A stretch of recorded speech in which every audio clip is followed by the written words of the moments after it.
ಭಾರತದ ಪ್ರಜೆಯಾದ ನಾವು ಡ್ರಗ್ ಮುಕ್ತ ಭಾರತ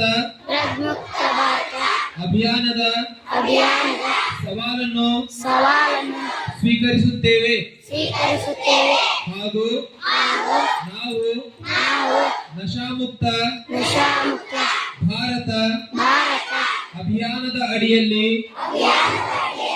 ಒಟ್ಟಾಗಿ ಶ್ರಮಿಸಲು ಪ್ರಯತ್ನಿಸುತ್ತೇವೆ. ಭಾರತವನ್ನು ಮಾದಕ ವಸ್ತು ಮುಕ್ತ ದೇಶ ಮಾಡುವ ಕಾರ್ಯ ಸಮುದಾಯ ಕುಟುಂಬ ಸ್ನೇಹಿತರು ಮಾತ್ರವಲ್ಲ ನಮ್ಮಿಂದಲೇ ಪ್ರಾರಂಭವಾಗಬೇಕು. ನಾವೆಲ್ಲರೂ ಕರ್ನಾಟಕವನ್ನು ನಶಾಮುಕ್ತ ರಾಜ್ಯವನ್ನಾಗಿ ಮಾಡಲು ದೃಢ ಸಂಕಲ್ಪ ಮಾಡೋಣ.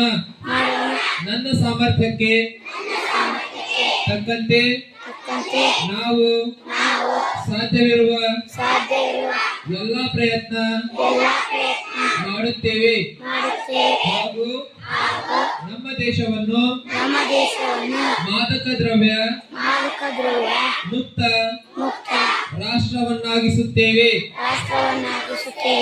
ಎಂದು ನಾವೆಲ್ಲರೂ ಈ ಮೂಲಕ ಪ್ರತಿಜ್ಞೆ ಮಾಡುತ್ತೇವೆ. ಜೈ ಹಿಂದ್.